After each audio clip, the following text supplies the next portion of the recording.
You keep saying you're tired, but sleep doesn't fix it. You take breaks, but they don't recharge you. You scroll, you rest, you distract yourself, and somehow you still feel flat, not sad enough to cry, not happy enough to feel alive, just muted. And maybe you've convinced yourself this is normal. Maybe you think this is just adulthood, responsibility, growing up. But what if it's not exhaustion? What if it's emotional numbness? Because there's a difference between being tired and being disconnected.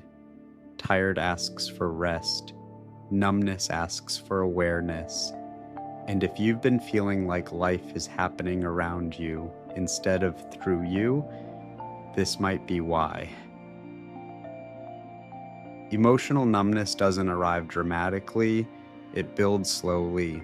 One disappointment you don't process, one rejection you brush off, one failure you pretend didn't hurt, one conversation where you swallow what you really wanted to say.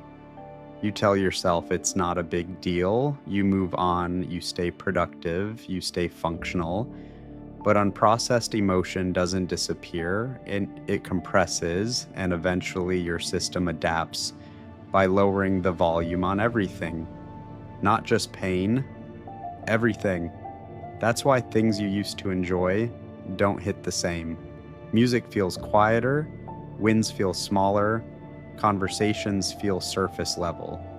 You're not depressed enough to alarm anyone, you're just distant enough to feel alone. Numbness is often protection. When your brain experiences repeated emotional overload, it adjusts.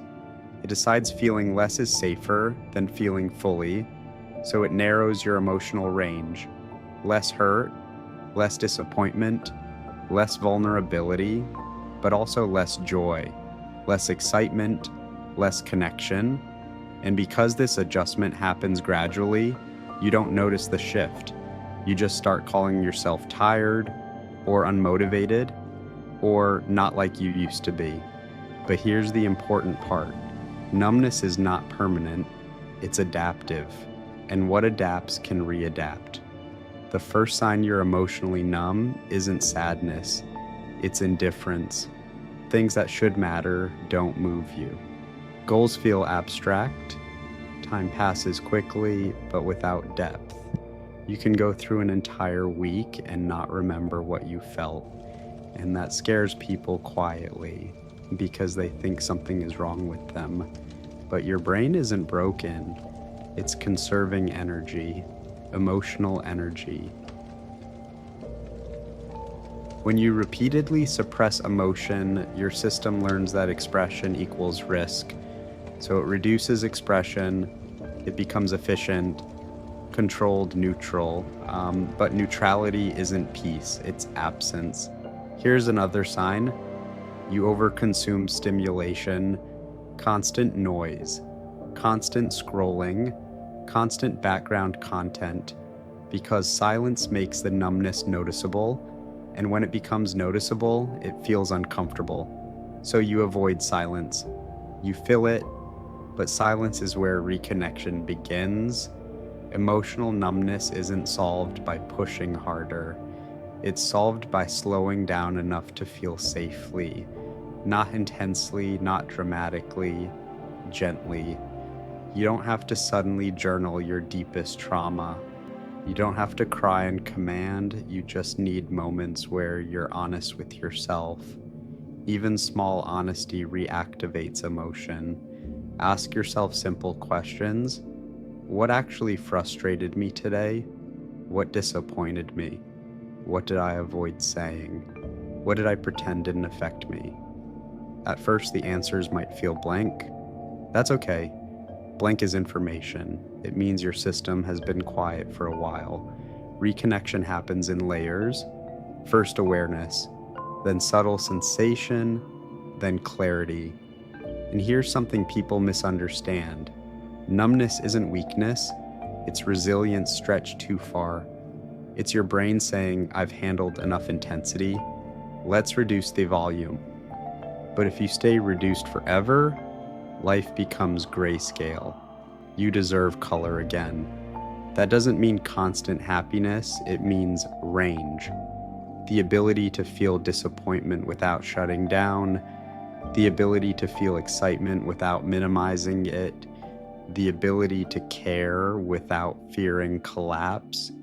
Emotional strength isn't about feeling less, it's about feeling fully without being overwhelmed. And that takes practice. It starts with noticing when you say, I don't care. Sometimes that's true, sometimes it's armor.